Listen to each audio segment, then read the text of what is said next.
नमस्कार. आज आपण एका अशा विषयावर बोलणार आहोत जो वरवर पाहता खूप प्रशासकीय आणि किचकट वाटू शकतो, पण ज्याचा संबंध थेट हजारो शिक्षकांच्या नोकरीशी आणि लाखो विद्यार्थ्यांच्या भविष्याशी आहे. विषय आहे महाराष्ट्रातील खाजगी अनुदानित शाळांमधील शिक्षक भरती आणि नियुक्ती मान्यतेची प्रक्रिया. आपल्याकडे शासनाचे 3 महत्त्वाचे दस्तऐवज आहेत. एक 2012 सालचा, जो या सगळ्या प्रक्रियेचा पाया होता. एक 2022 सालचा, ज्याने सगळं चित्रच बदलून टाकलं. आणि एक अगदी आजच्या तारखेचा 30 जानेवारी 2026चा.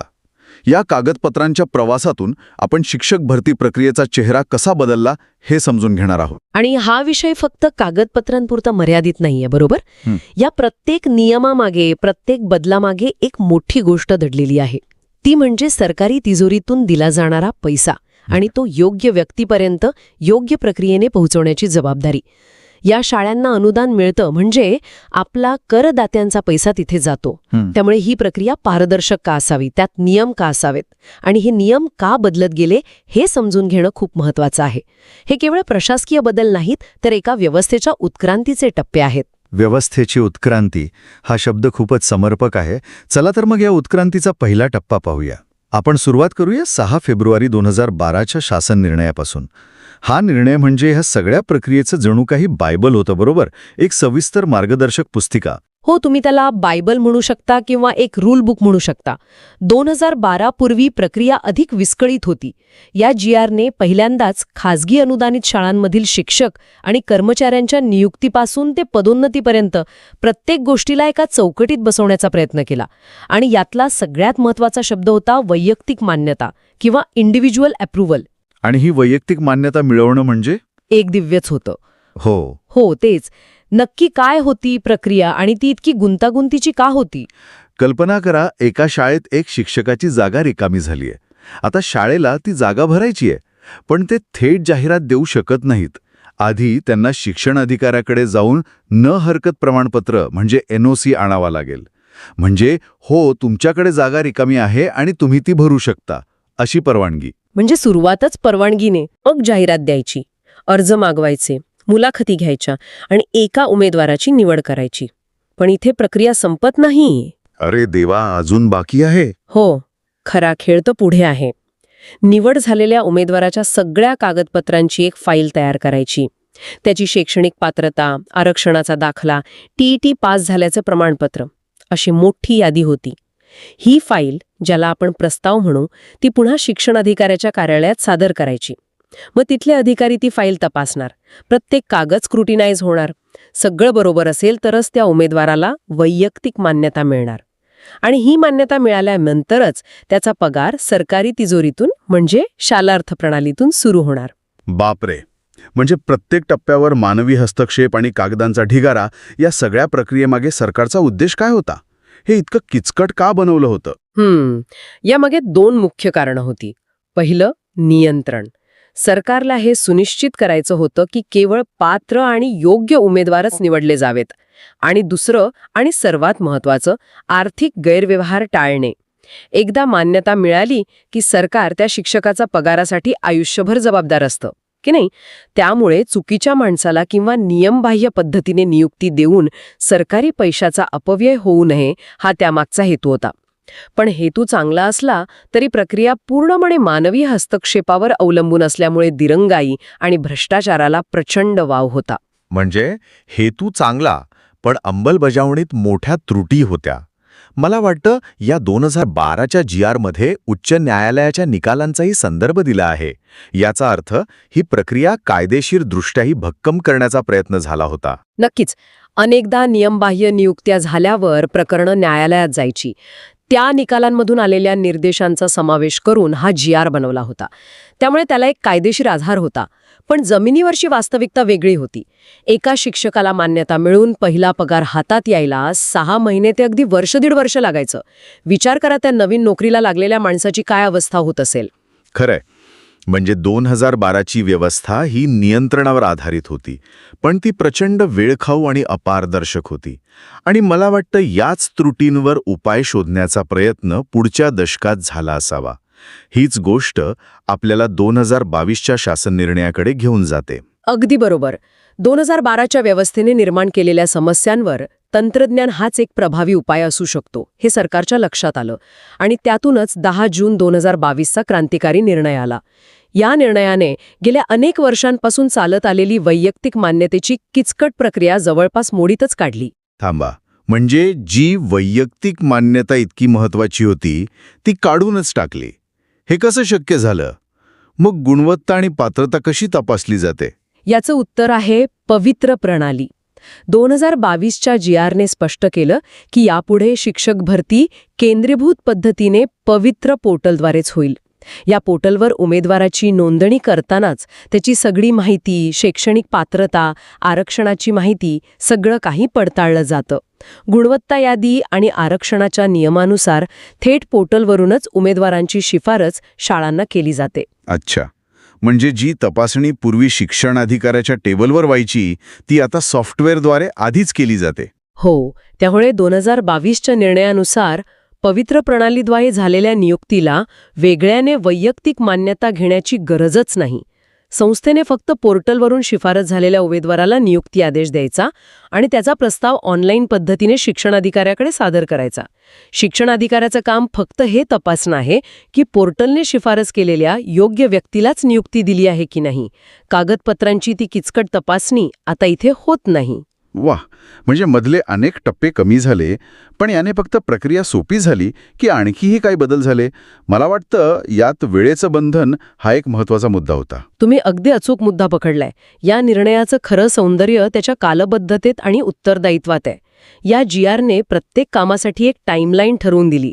उदाहरणार्थ, संस्थेने उमेदवाराला नियुक्त केल्यावर 1 महिन्याच्या आत प्रस्ताव सादर करायचा. शिक्षणाधिकाऱ्याने तो प्रस्ताव मिळाल्यावर 1 महिन्याच्या आत त्यावर कार्यवाही करायची.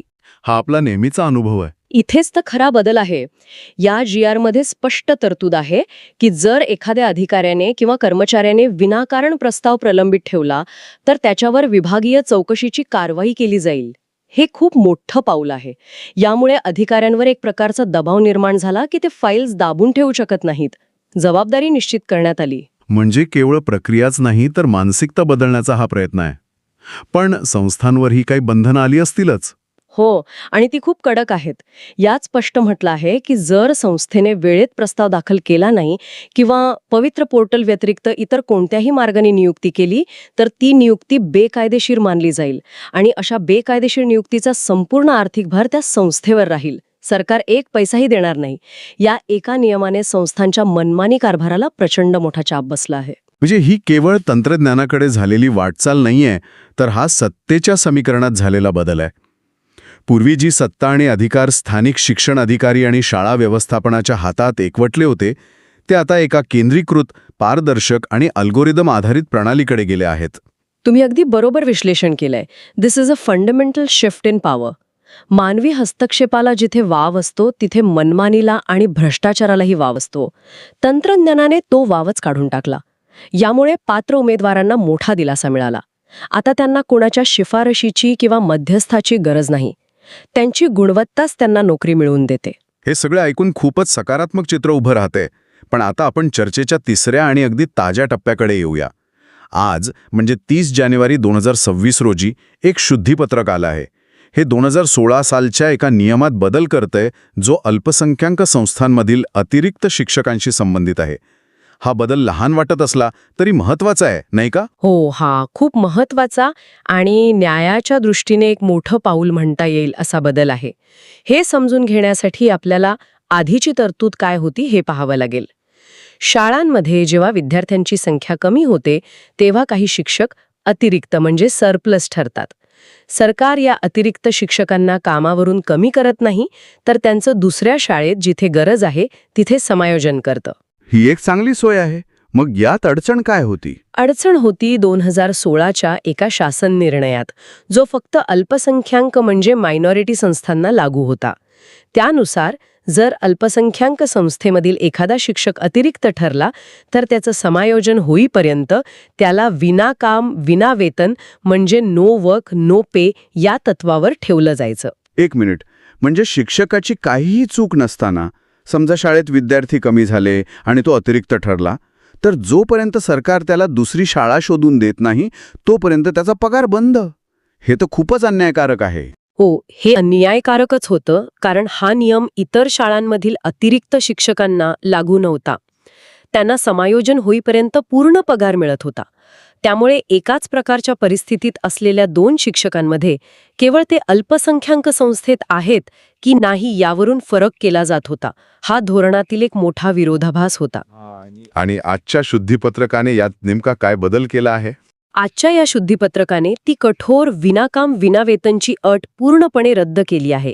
यात स्पष्टपणे म्हटलं आहे की अल्पसंख्याक संस्थांमधील अतिरिक्त शिक्षकांचे समायोजन हे इतर शिक्षकांप्रमाणेच प्रचलित धोरणानुसार केले जाईल. याचा सरळ अर्थ असा होतो की आता समायोजन होईपर्यंत त्यांचा पगार सुरक्षित राहील. त्यांना इतर शिक्षकांसारखीच समान वागणूक मिळेल. वा, म्हणजे धोरणातली एक मोठी विसंगती दूर झाली. यामुळे त्या शिक्षकांना खूप मोठा दिलासा मिळाला असेल. हा बदल म्हणजे समानतेच्या तत्वाला धरून उचललेलं पाऊल आहे. नात एक समानता आली आहे आणि एका गटावर होणारा अन्याय दूर झाला आहे. कधीकधी असे लहान वाटणारे बदल व्यवस्थेला अधिक न्याय्य आणि मानवी बनवण्यासाठी खूप महत्त्वाचे ठरतात. तर आजच्या या संपूर्ण चर्चेचा आढावा घेतला तर एक स्पष्ट चित्र दिसतंय. आपण 2012च्या एका अशा व्यवस्थेपासून सुरुवात केली जी कागदांच्या ढिगाऱ्याखाली दबलेली, मानवी हस्तक्षेपाने भरलेली आणि प्रचंड वेळ खाऊ होती. तिथून आपण 2022मध्ये एका डिजिटल, पारदर्शक आणि कालबद्ध प्रणालीकडे आलो, जिने सत्ता आणि जबाबदारीची समीकरणच बदलून टाकली. आणि आज 2026मध्ये आपण धोरणातील एक विसंगती दूर करून ती अधिक न्याय्य आणि समान बनवताना पाहिलं. हो, आणि या सगळ्या बदलांचा व्यापक परिणाम खूप मोठा आहे. हे फक्त नियम नाहीत, तर शिक्षक भरतीतील गैरप्रकारांना आळा घालण्याचा, पात्र उमेदवारांना संधी देण्याचा आणि सर्वात महत्त्वाचं म्हणजे करदात्यांच्या पैशाचा योग्य वापर सुनिश्चित करण्याचा हा एक सातत्यपूर्ण प्रयत्न आहे. जेव्हा एका शिक्षकाला खात्री असते की त्याची निवड पारदर्शकपणे झाली आहे आणि त्याला त्याचा पगार वेळेवर मिळणार आहे, तेव्हा तो अधिक स्थिर आणि समाधानी असतो. आणि त्याचा थेट परिणाम वर्गातील शिकवण्यावर आणि विद्यार्थ्यांच्या गुणवत्तेवर होतो. अगदी बरोबर. एक आर्थिक आणि मानसिकदृष्ट्या स्थिर शिक्षकच उत्तम शिक्षण देऊ शकतो. त्यामुळे या प्रशासकीय सुधारणांचा अप्रत्यक्ष पण अत्यंत महत्त्वाचा परिणाम शिक्षण व्यवस्थेच्या गुणवत्तेवर होतो. ही एक साखळी आहे: पारदर्शक भरती, समाधानी शिक्षक आणि उत्तम शिक्षण. खूपच छान पद्धतीने तुम्ही हे सगळं जोडून सांगितलं. मानवी हस्तक्षेपाकडून तंत्रज्ञानाकडे, अपारदर्शकतेकडून पारदर्शकतेकडे आणि दीर्घांगाईकडून कालबद्धतेकडे झालेला हा प्रवास खरोखरच महत्त्वाचा आहे. या चर्चेच्या शेवटी श्रोत्यांसाठी एक विचार सोडून जातो. नक्कीच. आपण पाहिलं की तंत्रज्ञानाने ही सगळी प्रक्रिया सोपी, पारदर्शक आणि वेगवान बनवली आहे. पण याचा एक दुसरा पैलूही असू शकतो. ही सर्व प्रक्रिया ऑनलाईन आणि नियमबद्ध झाल्यामुळे शिक्षक भरती खरोखरच सुलभ झाली आहे की यामुळे ग्रामीण भागातील शाळा व्यवस्थापन आणि स्थानिक शिक्षण अधिकाऱ्यांसमोर नवीन प्रशासकीय आव्हाने उभी राहिली आहेत. कारण तंत्रज्ञान सोपेपणा आणतं, पण ते वापरण्यासाठी लागणारी क्षमता, संसाधने आणि डिजिटल साक्षरता सगळ्यांकडे त्याच प्रमाणात उपलब्ध असतेच असं नाही. या बदलामुळे काही नवीन प्रकारचे अडचणी तर निर्माण होत नाहीत ना, याचा विचार करायला हवा.